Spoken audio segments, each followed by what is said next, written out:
آپ جو دیکھ رہے تھے پچھلے 3 سالوں میں جوڈیشری کی تحریک کے حوالے سے تمام لوگ سٹریٹس پر تھے، اور اس تمام کلیکٹیو سٹرگل کے نتیجے میں الحمدللہ ہم نے آمریت سے بھی چھٹکارا حاصل کیا، اور اس کے بعد ہم نے اب ایک چیف جسٹس صاحب کی بحالی کے بعد انڈیپینڈنٹ جوڈیشری بھی ہم نے حاصل کی. یہ جمہوریت، یہ سسٹم، اس کے حاصل کرنے میں ہر پاکستانی کا ایک سٹیک ہے. یہ کوئی اگر یہ کہے کہ کسی ایک شخص کی یا کسی ایک گروپ کی سٹرگل سے یہ حاصل ہوا ہے تو یقیناً یہ صحیح نہیں ہوگا. اس میں وکلاء کی کنٹریبیوشنز بھی ہیں، ہمارے سیاسی قائدین اور سیاسی کارکنوں کی کنٹریبیوشنز بھی ہیں، اور اس کے ساتھ ساتھ ان تمام عام شہریوں کی بھی جنہوں نے نہ دن دیکھا نہ رات، لیکن جب ایک عامر کو للکارنے کی بات آئی تو سب یکجا ہوئے، انہوں نے عامر کو للکارا اور بالآخر اس نے چھٹکارا بھی حاصل کیا. اور یہ انڈیپینڈنٹ جوڈیشری جس کے بارے میں یہ کہا جاتا تھا کہ کچھ لوگ یہ کہتے تھے کہ چیف جسٹس کبھی بحال نہیں ہوں گے، خود مشرف صاحب نے کہا تھا کہ there are no more judges. تاریخ نے ہمیں یہ بتایا کہ وہ واپس اپنی کرسی پر بیٹھے، کیونکہ فتح ہمیشہ سچ کی ہوتی ہے. یہ جمہوریت جو آج ہمارے ملک میں قائم ہے، یہ جو نظام آج ہمارے ملک میں قائم ہے، یہ مرہون منت ہے ان تمام کاوشوں کا جن کا ذکر میں نے پہلے کیا. ہر شخص کی اس میں ایک سٹیک ہے، اور یہ کسی ایک گروپ کی کوششوں سے حاصل نہیں کیا گیا. یہ نتیجتاً یہ اس لیے ہمارے لیے بہت ضروری ہے کہ اس سسٹم کو ہم آگے لے کر چلیں، اور کس طرح سے یہ آگے بڑھے گا یہ ہمارا موضوع بحث ہوگا آج کی پروگرام میں. اور اس کے ساتھ ساتھ جو اہم حالات حاضرہ کی خبریں ہیں جس کے حوالے سے مشرف صاحب کی ٹرائل جو کہ اس وقت سرورق پر ہے، اور اس کے ساتھ ساتھ 17ویں ترمیم اور وہ شقیں جو کہ ابھی بھی آمریت کی باقیات کہی جاتی ہیں ان کا خاتمہ کرنے کے لیے جو سیاسی جماعتیں متحرک ہیں، اس کو بھی ہم زیر بحث لے کر آئیں گے. یقیناً عوام یہ توقع کرتے ہیں کہ وہ تمام شقیں جو کہ آمریت کا مظہر ہیں ان کو آئین سے خارج کیا جائے، ان کو ریپیل کیا جائے. 17ویں ترمیم کی ہمارے 73 کے آئین میں کوئی گنجائش نہیں ہے. جس طرح کے چارٹر آف ڈیموکریسی میں یہ وعدے نہ صرف پیپلز پارٹی بلکہ مسلم لیگ نون نے بھی کیا ہے کہ ہم چارٹر آف ڈیموکریسی کے تحت 73 کے آئین کو بحال کریں گے. عوام یہ تقاضا کرتے ہیں کہ آج جب ہم سیلیبریٹ کر رہے ہیں، آج ہم جشن منا رہے ہیں اپنی یوم آزادی کا، تو انسان اور شہریوں کی آزادی کے لیے ضروری ہے کہ ہمارا آئین پوری طرح سے بحال ہو. یقیناً ہمارے سیاسی قائدین اس چیز سے بخوبی واقف ہیں، اور اس حوالے سے جو ریکنسیلیشن کی ایک فضا قائم کی گئی زرداری صاحب اور نواز شریف صاحب کے درمیان خصوصی ریلیشن شپ جو برقرار ہے، جس کا ابھی ہم نے دیکھا کہ زرداری صاحب تشریف لے کر گئے، ان کی ملاقات ہوئی جناب محترم نواز شریف صاحب سے. تو دو بڑے سیاسی قائدین جب یکجا بیٹھتے ہیں اور ملکی امور پر معاملات کو طے کرنے کی کوشش کرتے ہیں تو عوام اس سے بہت مثبت اثر لیتے ہیں، اور ان سے یہ توقع بھی کرتے ہیں کہ وہ اپنی ذاتی معاملات سے بالاتر ہو کر قومی مفاد میں تمام فیصلے کریں. کیا یہ ممکن ہے؟ کیا ہم انشاءاللہ اگلے سال جب یہ یوم آزادی منائیں گے تو واقعی پوری طرح سے جمہوریت بحال ہو جائے گی، اور اس کے ساتھ ساتھ گڈ گورننس بھی قائم ہو چکی ہوگی؟ میرے ساتھ آج شریک گفتگو ہیں عرفان صدیقی صاحب جو کہ ایک جانا پہچانا نام ہے. صدیقی صاحب میں خوش آمدید کہوں گا آپ کو آج کے پروگرام میں. اس سے پہلے کہ ہم مستقبل کی طرف نظر ڈالیں، یہ جمہوریت کا پودا ہم نے لگایا ہے، ہم سب نے مل کر اس کو لگایا ہے. آپ کیا سمجھتے ہیں کہ کہاں کہاں پہ کمیاں واقعی ہیں اور ان کو کس طرح سے دور کیا جا سکتا ہے؟ شکریہ ملک صاحب. سب سے پہلے تو میں آپ کو بھی اور ARY کے تمام عملے کو بھی اور ناظرین کو بھی مبارکباد دیتا ہوں یوم آزادی کی، اور پوری قوم کو. یقیناً یہ ایک بہت بڑا دن ہے ہمارے لیے، بڑی کامرانی کا دن ہے، اور بڑے اس احساس کا دن ہے کہ اگر ہم نے کچھ کھویا بھی ہے تو اس کا احساس زیاں کرتے ہوئے ہم آگے کی طرف دیکھیں اور اس زیاں کے اوپر مستقبل کی ایک اچھی عمارت تعمیر کرنے کی کوشش کریں. اللہ کرے کہ آنے والا یوم آزادی اس سے زیادہ روشن ہو اور اس سے زیادہ تابناک ہو. جہاں تک جمہوریت کے پودے کا ذکر ہے، یہ یقیناً ایک بہت خوشائند تبدیلی آئی ہے. 9 سال کی آمریت کے بعد جمہوریت کا آنا ہر پاکستانی کے لیے، چاہے وہ کسی بھی مکتب فکر سے تعلق رکھتا ہو، کسی بھی سیاسی جماعت سے تعلق رکھتا ہو، کسی بھی طبقہ فکر سے تعلق رکھتا ہو، یہ ایک بہت بڑا میں سمجھتا ہوں کہ ایک بہت بڑی پیش رفت ہوئی ہے.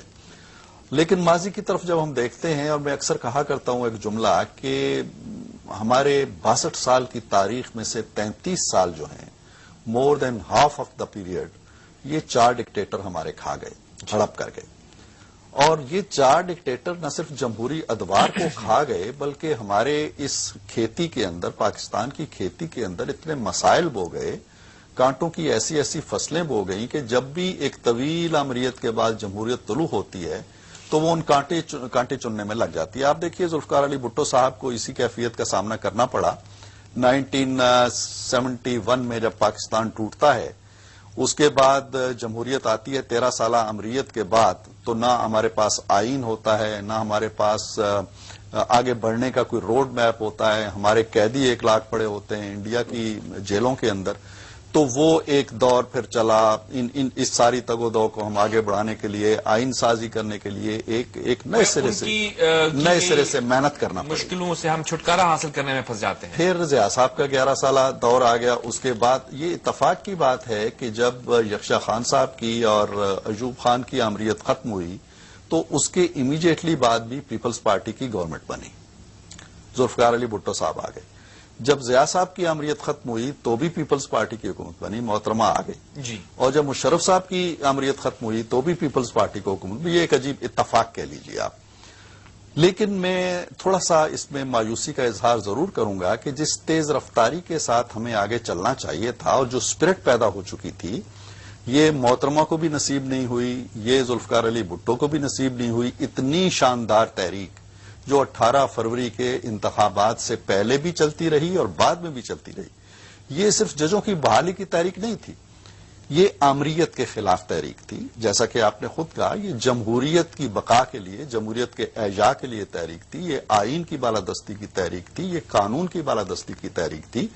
یہ اس لیے نہیں چلی تھی کہ ایک سیاسی گروہ آ جائے اور حکومت بنا لے اور وہی نظام جو پہلے چل رہا ہے اس کو چلتا کرے. نظام کو بدلنے کی ضرورت. دوسری بڑی چیز ملک صاحب اس میں یہ تھی کہ جو ماضی میں ہمیں نظر نہیں آتی کہ 2 بڑی جماعتیں جو مسلمہ طور پہ بڑی جماعتیں ہیں اور دونوں بڑے قائدین اس وقت محترمہ زندہ تھی، انہوں نے ایک عہد نامہ کیا. اس سے پہلے ہمیں اس طرح کا کوئی میثاق، کوئی عہد نامہ ملتا نہیں ہے ہسٹری کے اندر. اب اتفاق اسے کہہ لیجئے، خوبصورت اتفاق کہہ لیجئے کہ جن 2 جماعتوں نے معاہدہ کیا انہی 2 جماعتوں کو اکثریت بھی نصیب ہوئی اور وہ دونوں آپس میں مل کے بڑی آسانی کے ساتھ ایک راستہ بنا سکتی تھیں اور وہ مل بھی گئیں، وزارتوں میں بھی آ گئیں. لیکن اس کے بعد کا جو سفر ہے وہ اتنا ہمارے دلوں کے، ہماری خواہشوں کے، ہماری آرزوؤں کے قریب نہیں رہا.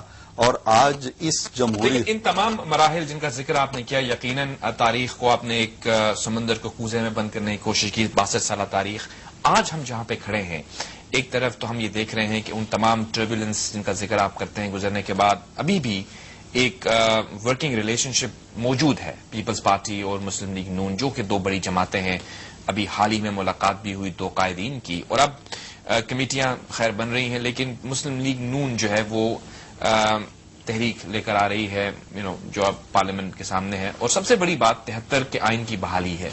آپ کیا سمجھتے ہیں کہ یہ رکاوٹ کیوں ہے، ابھی تک ہوئی کیوں نہیں، جو کہ جیسے آپ نے کہا کہ سسٹم کو بحال کرنے کی جنگ تھی؟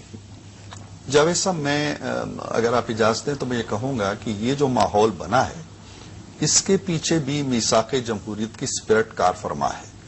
ماضی کو جب آپ دیکھتے ہیں تو ہمیشہ یہ ہوتا تھا کہ پیپلز پارٹی اور مسلم لیگ نون دونوں متحارب جماعتیں ہوتی تھیں، متصادم ہوتی تھیں.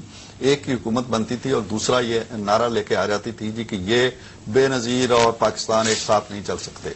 وہ کہتے تھے جی کہ نواز شریف اور پاکستان ایک ساتھ نہیں چلتے. وہ آتے تھے، وہ اسٹیبلشمنٹ سے رابطے بڑھاتے تھے، یہ آتے تھے، یہ اسٹیبلشمنٹ کا طواف کرتے تھے. یہ ایک تاریخ ہماری رہی ہے.